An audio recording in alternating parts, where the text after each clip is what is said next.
You can never expect to succeed if only you put in work on the days you feel like it. Hello everyone, my name is Jasreen and I'm your corporate trainer. And before I start off with my topic for the day, I would like to wish you all the very best for the work and the studies you are doing at your home. You are doing great and I hope you do a lot better. So for today's session, we are going to discuss tips and tricks of how to clear an aptitude examination. So a vast majority of companies have a tendency to conduct an online test for filtering out the freshers.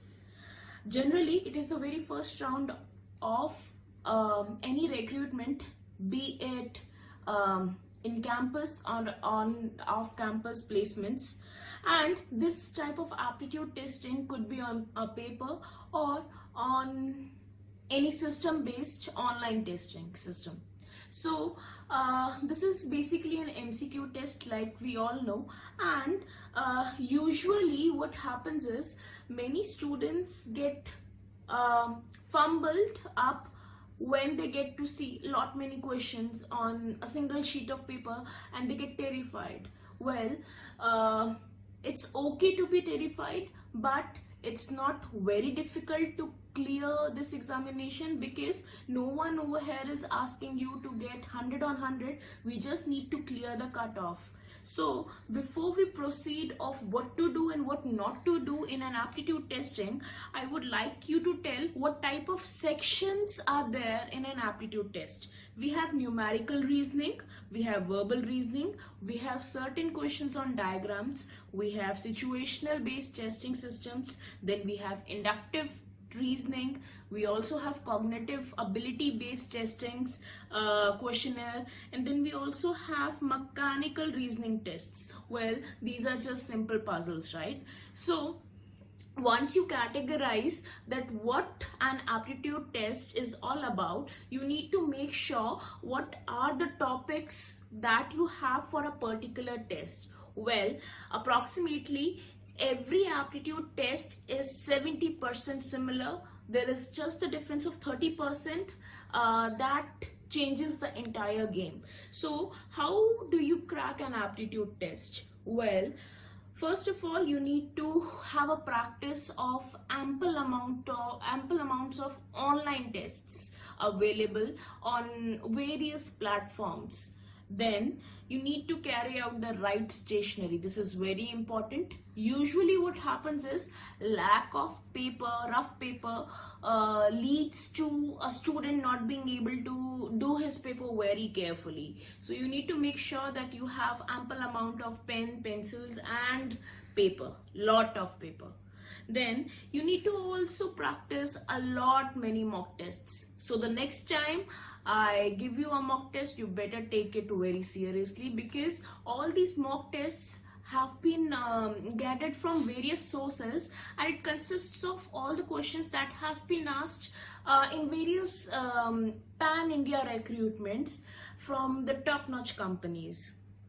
Then if I talk about how the internet can help you, well, the trend differs every year, so internet is your best guide to check out what the current trend is and how you can prepare for your aptitude tests.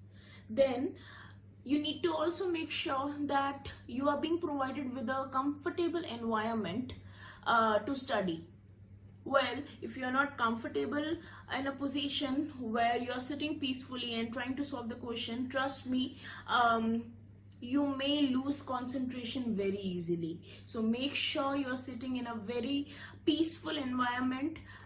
You need to make up your mind that yes, today I am going to study for approximately 2 hours and I will cover these many subtopics of a particular topic.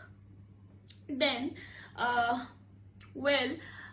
For instance, now someone has a dream company, so you need to make sure that if that dream company is reaching out your campus, you practice the last 3 years aptitude paper of that particular company, because the chances are that you might see a question that you have already practiced before, so you never know when you turn lucky.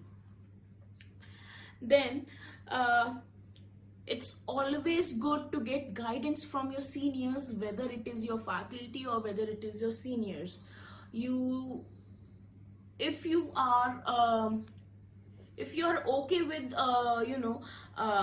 if you're okay with discussing the ongoing trends with a faculty or with a senior, he might be able to better guide you to what is to be done and what should not be done, and what are the mistakes that your seniors have made while doing an aptitude test which you are not supposed to make.